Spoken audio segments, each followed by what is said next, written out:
Welcome back to the Corner of Story and Game, podcast where we explore the artistry and craft of storytelling and game design across different media.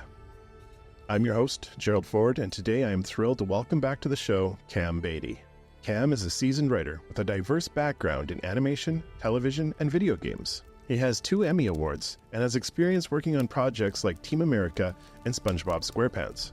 In recent years, he has transitioned into the gaming industry and is currently a senior writer at System Era Softworks. Today we're going to explore crafting memorable NPCs, including techniques for NPCs in digital games, as well as some ideas that could probably help out around your own D&D table at home. So let's dig into it. Cam, thank you once again for joining me. It's a pleasure. Welcome to the dungeon. I love your background, dude. That is so cool. I can't believe it's real too. I thought at first it was green screen, but that's wild. It is my favorite part of like, wait, how do you do that to a green screen image? Right. That's amazing. Yeah. It's the dungeon has accumulated bones and things over the years. It's a work in progress. I love it. So cool. All right, well, today we're here to talk about crafting memorable NPCs, making really cool, good NPCs. But before we pick up our picks and head down into the mines and get to work, I do like to lay foundation with your origin story. You've been on the show before. People could go back and listen, but why don't you give me a refresher? How did you fall in love with stories and gaming? Quick rehash to where you are today and what you're up to today. Can you throw that at me? Yeah, for sure. Yeah, I mean, I guess with so many game narrative people, my road has been very long and circuitous and strange and unusual. I started as a visual artist, storyboard artist, actor, art department generalist, puppeteer, prop master, animator, then TV writer, then author, and then game writer. So what that very bizarre road has led me to, I think, is becoming this like T-shaped monstrosity where I have been in many strange rooms with many strange people solving all kinds of problems. So it gives me basically this sprawling bag of tricks, I guess, that I feel like is a huge benefit in game writing ultimately, because like you would think that, oh, you just need this very specific life and this very specific career path. But the more kinds of weird things you've been thrown into, I feel like you're just able to be a bit more nimble. And I think that it also kind of feeds into the character issue. It's like the more kinds of people you've met and the more kinds of social situations you've lived in and lived through and survived, that's great mulch. You know, that's character mulch. So yeah, I think that's kind of where, I don't know, that's a summary, I guess, of where it came from. That is an excellent way to encapsulate the spirit of the journey. From our previous conversations, I do know, and I want to touch on this really quick because I think for me personally, it's probably one of the coolest things. You did work at Disney. I did, yeah. And you used to run D&D games for creative folks at Disney. Yeah, it was a thing called Disney and Dragons that I basically started a club while I was at Disney. And it turned out that, I mean, a lot of people had heard of it and had played, but getting to see that moment where people realize there's a game where you can do anything, it changed. I mean, I think it really changed people's lives. Not to that it was my responsibility, but it's like they once exposed to something like that, especially people that you work with that you normally have very specific tasks where you engage with them, like to see your colleagues try to figure out how to, raid an orc encampment and, take down the orc boss is just, it's just fun to see. And some friends I made from that experience are, my closest friends to this day. So yeah, it worked out pretty well. So cool. One of my favorite stories. Love it. Thanks. All right. Well, let's dig into NPCs, my friend. Let's set the foundation here, lay down the groundwork. In your opinion, and this is probably impossible, but what are the essential elements that make an NPC compelling and memorable? Even if we have to boil it down to a handful, what are we looking for? Yeah, I guess I would start with a caveat for myself that I can only speak to my own experience and, obviously how I work and what I've been exposed to with the the idea that I'm only a couple years into the game writing era of my 24-year career. So I'm still learning everything. I'm still kind of adapting and gathering things, but and I can only speak from this one studio experience. Mm-hmm. All that being said, I think there are so many attributes of characters, whether it's archetypes, backstories, secrets, charts you can use, spreadsheets, methods, philosophies, all this stuff. But honestly, for me, it comes down to the essential question of whether the NPC is a person or not. And by that, I mean, have the people who have created this person found a way to go beyond the words on the page and feel them into being. And so when you're reading this character, is it breathing on the page, or can you still see the strings? And if you still see the notes and you could still see the ideas, it's not alive yet. It's in this prenatal stage where it's just ideas and it doesn't matter. But when you can feel that character, I know it's a little squishy and wishy-washy, but that's honestly the metric that I use is like, do I feel something? Does this NPC feel like a person? Yeah. Well, let's expand the frame a little bit here. Let's not just talk about your experience in narrative design and writing for digital games, but obviously you've been a home DM forever, and you have a very, very strong background in writing for film, television, and all these other things where you're creating characters that are not your primary point of view character. They're what we could call NPCs, but secondary characters, part of the world.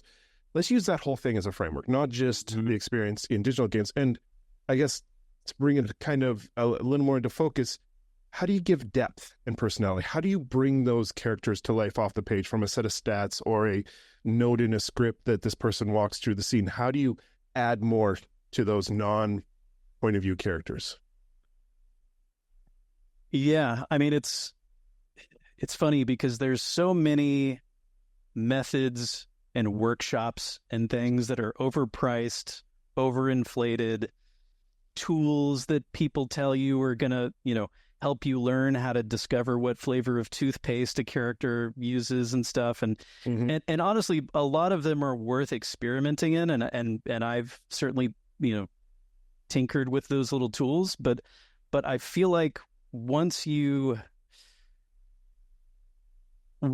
get good at failing at writing, and once you have made enough stupid ideas and stupid characters that clearly don't work, and especially like you're talking about at the table, you could tell when something is landing flat immediately. It's like theater, right? You could tell it's the jokes aren't working, the feelings aren't working. But when you can make an adult cry based on something that's happened, or someone is cracking up because of the circumstance, like, you just know.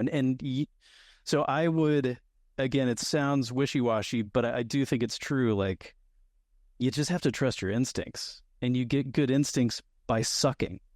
Yeah. Well, you're kind of referencing the 10,000 hour rule. Like, you've just got to do it over and over again until you develop the instincts and you get the crap out. Yeah. And coaches are great too. Like, you can totally, glean useful information from that stuff, but ultimately a lot of that will start to look like busy work once your instincts become your primary way of seeing if something is working. Nice. Yeah. On the slightly crunchy side, you mentioned spreadsheets and tools. Are there, just out of curiosity, are there specific tools you're using these days for arc sheets or bio sheets?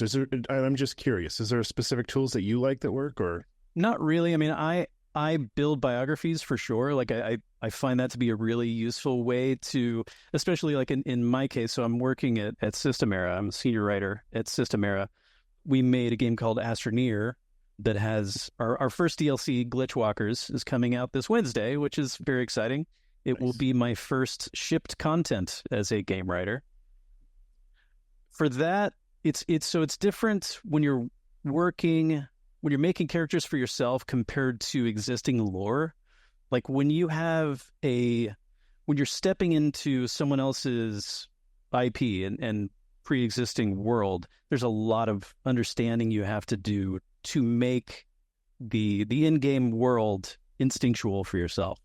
So after that's done, for me, like a biography at System Era is important because you have to make sure that what you're doing is additive and not redundant. So whatever character you're coming up with, it just, you cannot be the same as everyone else. It has to be like a cast member of any TV show, right? It has to be a foil character of some sort that other characters are bouncing off of. So really in terms of tools, that's pretty much it. I mean, I find a lot of the other methods to be overly intellectual for me. And I think that can help some people who are, who think that way. But I guess it's kind of like parenthood, where you can read all the books in the world, but once that person is there, like there's no manual for how to really do it. Right. So yeah, I think, and that's kind of back to the point of like, are they a person or not?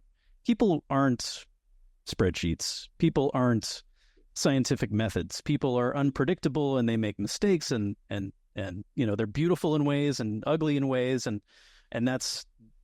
I think that makes the process of finding them and discovering them an organic one instead of a technical one. Brilliant. That's cool. Yeah. As a DM, a longtime DM, when you sit down and you make an NPC, whether you've pre-made an NPC or you make one on the fly, like you said, you can tell right away if people resonate or not with it.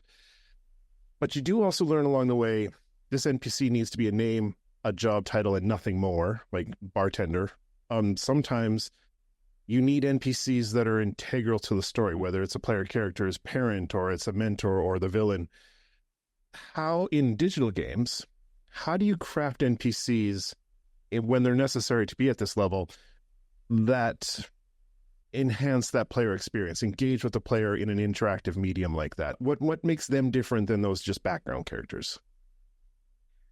Yeah, I think, at least in my experience, an NPC's function, I think, is one of the first things you do know.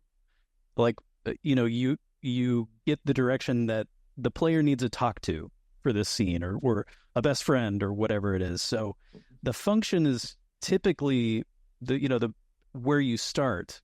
And so how they behave and reveal themselves is in relation to the role that they're going to play already. So like for me, an archetype is a great place to start, where it's like, they're a dreamer, they're a mystic, they're a martyr, there's some category that you can at least pull that file out, of the character cabinet and be like, this is it, this is where I start. And then you do the work of, if it were a block of marble, that would be the archetype. And then you start to hack the bits away bit by bit to find where that person is inside the archetype. I mean, I think in terms of feeling integral, I think a character can get away from you and start to feel detached, but narrative is so expensive on the whole to implement. Even toss aside, expensive cinematics and VO and stuff, and just talk about implementing the word count alone. Story is it's a pricey thing to do. Yeah. I've not been in the situation where there's an abundance of resources and money and time. And I'd be surprised if many have had that luxury, but I don't think there's a bunch of room in most pipelines for pointless characters. I think by the time they get to a certain point, there are so many people scrutinizing what is happening. And is this going to be worth taking through to, full implementation? If the answer is no, the darling gets killed, so there's no time to really see something like that through. There's no time and resources, I guess. And I think as writers, of course, it's our job to keep the audience in mind all the time. So something that's arbitrary and is just fluff is like, it's going to be boring. And I guess I would say I'm quick to say audience here, because audience and player are the same thing, of course. Like players, when you say keep the player in mind, everybody is keeping the player. Like you have a whole studio who are making a game, so that it is the job to keep the player in mind. But I think when you shift that perspective over to audience, it invokes a giant theater filled with a bunch of strangers, right? And to have that image in your mind while you're creating is like creating, meaning writing. You're more consciously aware that it is your job to entertain them. It is your job to make their figurative price of admission worth it. And so that, I think, gives a lot of attention to making sure that if there's a person talking, the words out of their mouths have to be worthwhile. So that makes it, hopefully gets it to becoming integral if you keep that kind of responsibility in mind. That sounds like the key right there. That's the secret.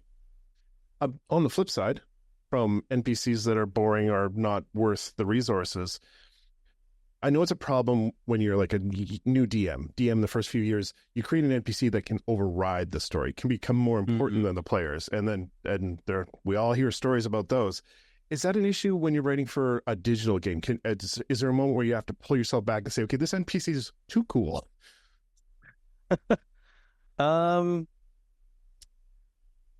That's an interesting one. My instinct is to say no, because the more compelling a character, I just can't see any potential drawback with them. Like if we're talking about a tabletop game, like, there's that the dreaded DM character where it's like the DMs that don't want to just be DMs, but they also want to play as well. Yeah. And it's like, well, you're just kind of cheating. You're just kind of like, you can't get both sides, or it's just too revealing where you're, exposing the entire game to the players and taking away the thrill of being able to discover it for themselves. Like I could, if you were hosting a game for children, I could imagine doing something like that, but that's pretty limited. But I think in terms of NPCs, like if you can give your NPCs internal lives, that there's no drawback to that, because the worst case scenario is, well, you just don't get to see enough of it, but then your audience is asking more questions and they want more of that. And then I think there's also, again, so many checks and balances at a studio that would just get flagged. And it would be obvious if you had a grandstanding character that was just getting annoying, Yeah. I think if Baldur's Gate 4 can have Astarion, you can probably have just about as cool characters as you want, and they'll be just fine. Exactly. Yeah. Speaking of cool characters, can you think of an NPC or character that you've created in the past from anywhere that really sticks with you as a good example? I mean, I guess it's fresh. It's fresh out of the oven now. But so with Glitchwalkers, it's coming out this Wednesday, and so I'm very fortunate in that I get to be a part of a very well-oiled narrative team, but we're very tiny. We're a tiny group of 4. We have our narrative director, Em, lead narrative designer, Cal, and my senior writer, co-conspirator, Amanda. And we do, because we're so small, there's a lot of dividing and conquering that we do. And someone starts something and then tosses it, and tag team work. So a couple of years back, Cal had come up with a maintenance character for Astroneer called Frank. But that's all anybody knew about him. And when we were breaking the story for the DLC, we discovered that there were some serious problems happening in the world of the game, and that the player needed help fixing it, basically. So this character, Frank, was like, oh, that would be a good candidate. And so that was handed off to me to kind of figure out, who is Frank? Why are they here? What's the point of Frank? And so the biography process that I was talking about before was the first thing. That's the big tool for me is archetype, references, visual description, locomotion, speaking to my animation experience, when you can make a decision up front, even if it gets changed, that information just helps so much to keep this character moving through development, the more fully realized it is. So through the course of developing relationships with other characters, writing sample dialogue, just a really robust biography, that gave us a kind of a concrete idea of, starting with his function, how he would engage with players, that just kind of how he could fit into the world of the game. Cool. And so we ended up creating Frank to be kind of a relatable everyman, which is a first in Astroneer because it's a sci-fi game with like specialists and geniuses and benevolent AIs and all this stuff. And Frank is just a dope. He's just a guy who's like good enough at his job when he's actually doing it because he's on break all the time. So it's like motivating him to work is like, that's a whole task in and of itself. So what occurred over the course of production is that he became kind of a dev favorite because he was such a relatable person. Like he was somebody's uncle and he was somebody's old friend and he was somebody's, construction foreman. And it was the kind of thing where it was like, he was just a dude that the kind of engagement that Frank got meant that the work was successful in allowing people to connect with an NPC. And so that was super gratifying to see him go from just a name to somebody's uncle, over the course of development. So cool. The concept of making them relatable and something you can resonate with based on real life experience or just making it feel authentic, that's obviously a strong point. But then you also mention how he's kind of like a foil to everything else. He kind of plays with expectations. Is that an element we should consider when crafting NPCs? Like making sure this person's 99% a stereotype, but there's one little thing that's different that throws you off a little bit. Absolutely. I mean, yes. I think the words like stereotypes and cliches and tropes and all that stuff, people are like writers especially are afraid to say those words, but they're not bad things. They're systems, and all you have to do is, I mean, we're all cliche in some degree. So if you just take those ideas, it saves you a lot of work you get a shorthand for who a character is, but then you still have to do the work of finding them and, CPRing them into creative life. So, yeah, I think it's very easy to like fall in the trap of reinventing every single wheel on your script or whatever. But it's not worth the time, because when you can, like Frank as another example, is like his archetype is the blue collar, right? That's not an existing archetype. It's an archetype we made up. It's just he's the blue collar. Cool. That tells you a lot of what you need to know. It does the heavy lifting in advance, but then you also find some other nuances as you flesh him out. It's like, yeah. Very cool. You kind of mentioning, speaking of Frank and that whole concept, it sounds like a lot of his design grew out of gameplay need. Like, I'm curious, have you seen other instances or have you bumped into moments where the crafting an NPC or even working on narrative in general, and then game design, gameplay design, level design, whatever, the two had to interact, like where it impacted what you're writing?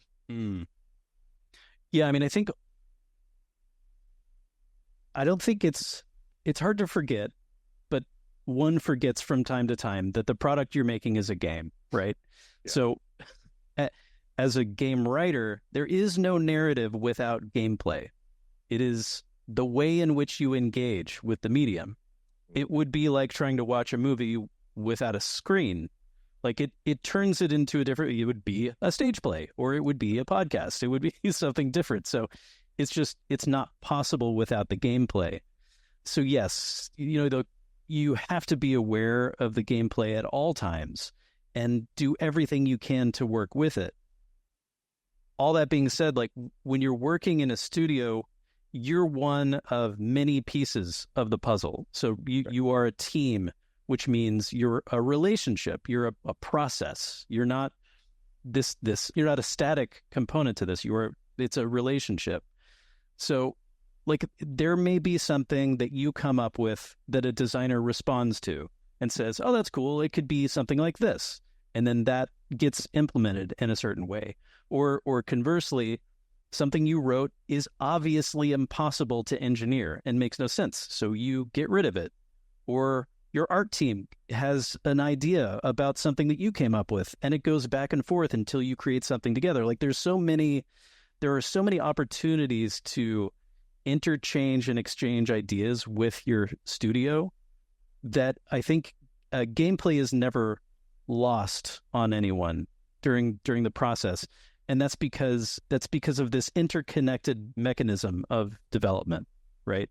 We're being essentially just kind and respectful makes a great experience, makes a positive experience that translates to a better product, in my opinion.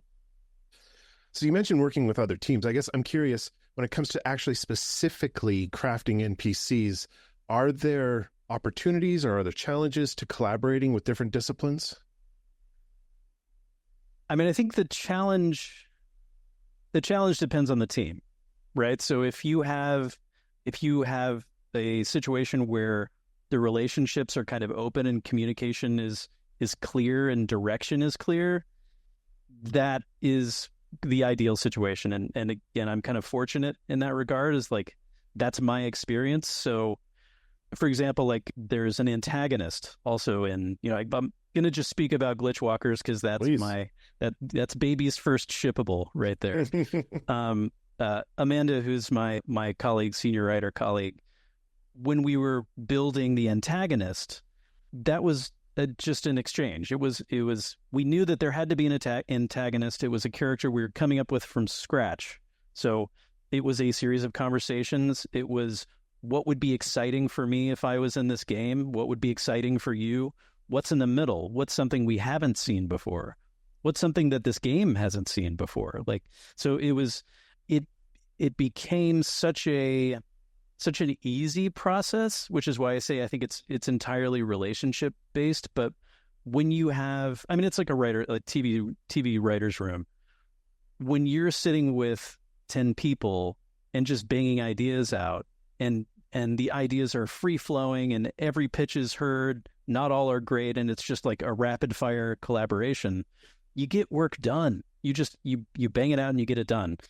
So yeah, I think I'm lucky in that regard. But I could imagine that like a situation that would be a challenge would be just like if you're not able to share or communicate with collaborators and stuff, or if you're getting direction that's contrary to where you wanted to take a character, I guess. That makes sense. Yeah. Makes sense. Sounds like a lot of fun, but also can be quite challenging. Indeed. Yeah. And it's all constraints, right? It's all about what can you do within the limitations you're given, within your time frame, within your budget, all those things. That always comes up, the idea of the constraints involved in game design, and then on the flip side, the creativity people find from constraints. It's kind of cool.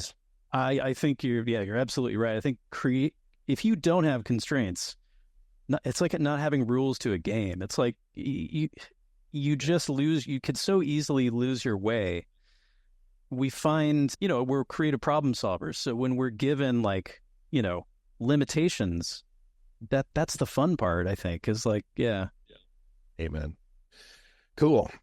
Another group that game devs talk about collaborating with is quality control, player feedback, that whole testing at the end that comes kind of at the end or along the process. I guess I'm curious, have you ever seen where feedback, quality control has led to major changes in NPCs? What happens with those background characters when you start putting the rubber to the road there? Yeah, I mean, I think player feedback is one of the most fascinating strengths that games have over linear media. If the game and if the studio opens themselves up to it and allows for it, you can have a real productive interchange with your direct audience. I mean, it's like being on stage and being able to change the show and make it better while you're, performing. Like Astroneer has had 32 major updates, free updates over the course of its run so far, which is kind of amazing, including the addition of story to a non-story game. So like that is something that came about through, interchange and conversation with players as well. So, I mean, I think games react to players and to an audience in a way that's dynamic, that allows for creative improvement to a game. It's also up to the studio to curate that feedback, right? Because if it's just, that's dumb, if it's something that's a creative decision or a subjective issue, then that's not productive. That's not helpful for anyone. So you definitely have to parse through the stuff to find the feedback that's actually useful. But I think in addition, during production, all of the devs are players as well. So you start as your own audience, and so you tend to find a lot of things that aren't working along the way based on internal feedback, and then beyond that, like you said, there's beta testing, and sometimes you get external testers as well. That stuff can help catch glaring problems, but on the whole, like, again, back to constraints, there's only so much you could do with player feedback. Like, everybody wants something more. Like, a player's always going to want something better and to improve whatever the game is, and that's great. That gives you the impetus, and you aspire to make all these great things. But there's only so much of it you can actually apply. And I don't really have a character example specifically, but like, players for Astroneer for years have been talking about storms. I guess storms were a part of early gameplay that then had to get deprecated. So they talk a lot, or have been talking about storms, and so that's a key component of this DLC. Is like, storms are back for all the players that have been talking about really wanting it. So I would say, like, player feedback is critical, but it doesn't mean everyone gets listened to, or we'll get their feedback implemented. Fair enough. That's cool. Storms are back. Storms are back, baby. I'm going to throw you off guard with something that just came into my head. I'm curious, is there an NPC that you love that's stuck in your head from stuff like, could be from tabletop role-playing or games you played as a kid? I'm just curious, is there an NPC that lives in your heart? Like, for me, it's Deckard Cain from Diablo 1. Sure. I've always, his voice is in my head all the time. Yeah. Let's see.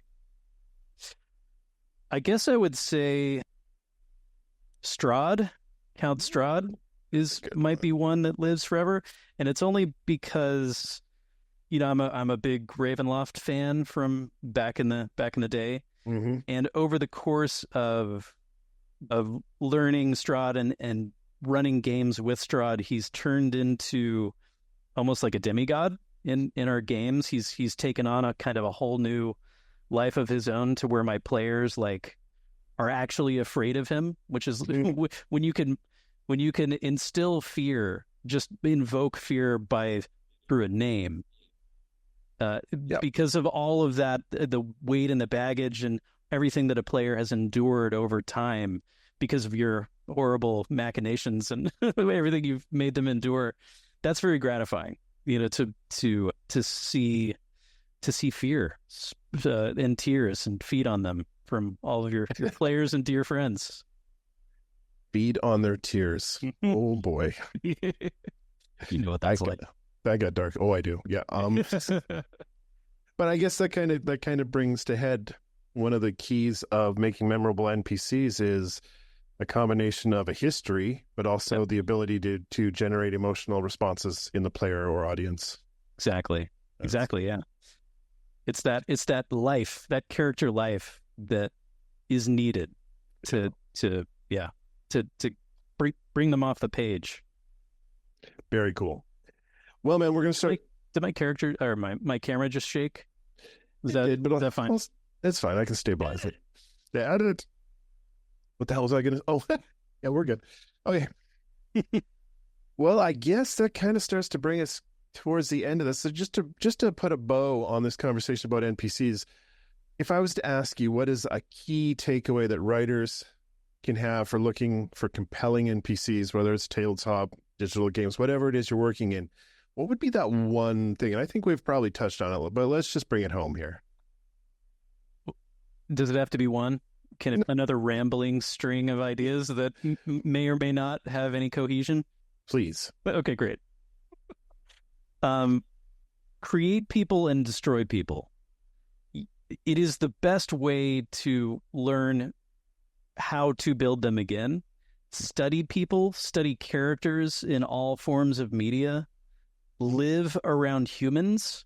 Don't remove yourself from them, because it's, many introverts and writers live in dungeons like myself, and it's easy to do so, but you will lose what it means to be, in society and be observing people. Watch them like animals, try everything in your characters and see it fail, and then but make sure you learn from it and why it's failing, or whatever best guess you can make, and get comfortable with that, with failing and with throwing things away, because that's the job.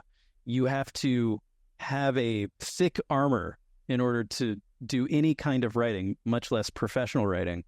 So it's vital to maintain a healthy detachment from what you're doing. And I say that meaning specific, like, it's easy to say, oh, well, you don't care. It's not that you don't care. It's that when your characters or your ideas get shredded, you don't get shredded with them. You are not the work. You are the one that makes the work. And so it's important to maintain that healthy distance from the work. And I think the work isn't magic. Writing is just hard labor. There's no silver bullet to making a great character or good writing. Like, it's just work. Writing is rewriting, and doing it a lot and failing is just how you hone that ability to build again. Brilliant. That's great. There it is. That's how you make good NPCs. I think so. Just work your ass off and pay attention to people. Just mess up. Over and over. Over for years. Yeah. Easy. Yeah. Well, that brings that part to an end. There's a couple things I do like to ask everybody while they're on the show, just to get to know you a little better. Sure. First of all, there's the philosophical question that lives at the heart of my show. I can't remember if I've asked you it before last time, so I'm going to throw it at you anyways. Maybe your answer's different. Let's see. Okay. So my silly philosophical question is, in my opinion, there's a magical space at the intersection of obviously story and game, but also improv, comic book writing, board game design, tabletop role-playing, all of these things, where everybody can just naturally hang out, get along. There's a shared language. There's a fellowship that just happens. Yeah. If you agree with me, not everybody does, but if you do, what is the magic thread that holds that space together? It sounds familiar, the question. And I think my answer, I don't remember my answer, but it's probably the same, because I think it's very obvious or it should be to us as writers, and it's story. It's that, we are story. We're made of story. Everything that we tell ourselves, like our relationships, our communities, our economies, our civilization, it's held together with story. So this invisible framework, I think, gives our lives structure and purpose, whatever you tell yourself in the morning to get yourself out of bed. So yeah, it makes sense that is the core of art and entertainment. These are all just branches off the tree of story that, we're all kind of, growing like beautiful little fruits on. I love that answer. And I think you're right. I think that is what you said last time. I kind of remember us wandering down the trail of story is how we decipher our reality. So I think that was your answer. Yeah. That sounds smart. I think you're the one who said it. So. All right. Some quick fire questions just to get to know you a little better these days. Yeah. What are you reading right now? I'm reading Putting the Science in Fiction, which is it's like a edited list of kinds of advice from scientific experts about categories where writers mess up in sci-fi a lot, of, whether it's CPR or genetics or, virology, different categories, basically, to get a little bit of knowledge, not enough to be like, hard science, but enough to know, like, don't be preposterous, like, make it somewhat believable. So that I've found that pretty interesting to, yeah. What are you playing these days? I'm in the middle of Neva, which is, it's a gorgeous hand-drawn game by Devolver. Yeah, it's super. I'm savoring it. So it's the kind of game I don't want to finish because it's so eloquently presented. But yeah, it's beautiful. Do you have anything on the table these days? Let's see. I'm running Pathfinder, the remastered 2E Pathfinder. I'm running Outlaws of Alkenstar, which has been a blast. I personally hate steampunk.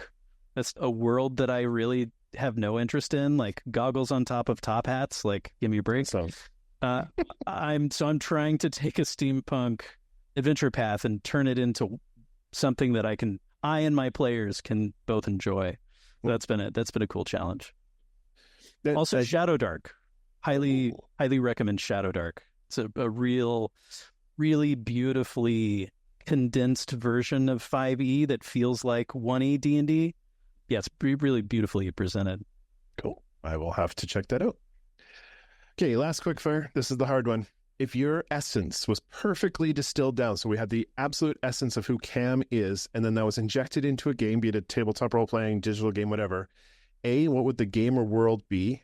And B, what would your stereotype or race and class or job or whatever? Who's Cam in that world? I mean, I guess since I brought him up before, I guess it would have to be Strahd. But so in my campaign, he's actually called Count Shaka von Khan. He no longer has the identity of Strahd. He's a half-orc demigod that basically he's the Baron of Bones. I could go on, but yeah. There's a story there. I'm the Baron of Bones, for sure, as you can tell. Very cool. So if you were to pick a fictional world to live in, you would pick Ravenloft. God, I guess. What does that say about me? We don't have time. Yes. That's great. I love it. I'd probably be right there with you. Yeah. All right, man. Well, we're almost to the door here. I do like to open up a little space for people to talk about what they're working on, promote, Signal Boost. Obviously, Astroneers, hit me with what the expansion is. Glitchwalkers DLC comes out this Wednesday, November 13th. Nice. Yeah, we listen a lot to player feedback, so anybody, please play it. Let us know what you think. Even if you hate it, we'll just ignore you. It's fine. Cool. Well, my friend, it is time for me to push you out the door, back out into the cold. But before I close up shop, on your way out the door, do you have any parting words of wisdom for us? Writing is a job, so be like Frank and take lots of breaks. Just take long breaks and don't write a lot as well. Avoid burnout. Do stuff that isn't writing and isn't games. Do stuff that just makes you happy because it does, and then do more of it. And then go back to writing if you want. Just get away from it. Well, I'm afraid it's time for me to close up shop once again. It turns out that colony of cats I've been keeping up in the attic are actually deities, and they're demanding a milk sacrifice. Best not to keep them waiting. But before we go, I want to once again say thank you to Cam for sitting down and sharing your insight and wisdom. And to you, dear listener, as always, thank you for taking your seat at the table. Until we meet again, keep creating, sharing, and exploring those worlds and stories. Stay safe, Wanderer. Your chair will be ready by the fire the next time you stop in at the corner of Story and Game.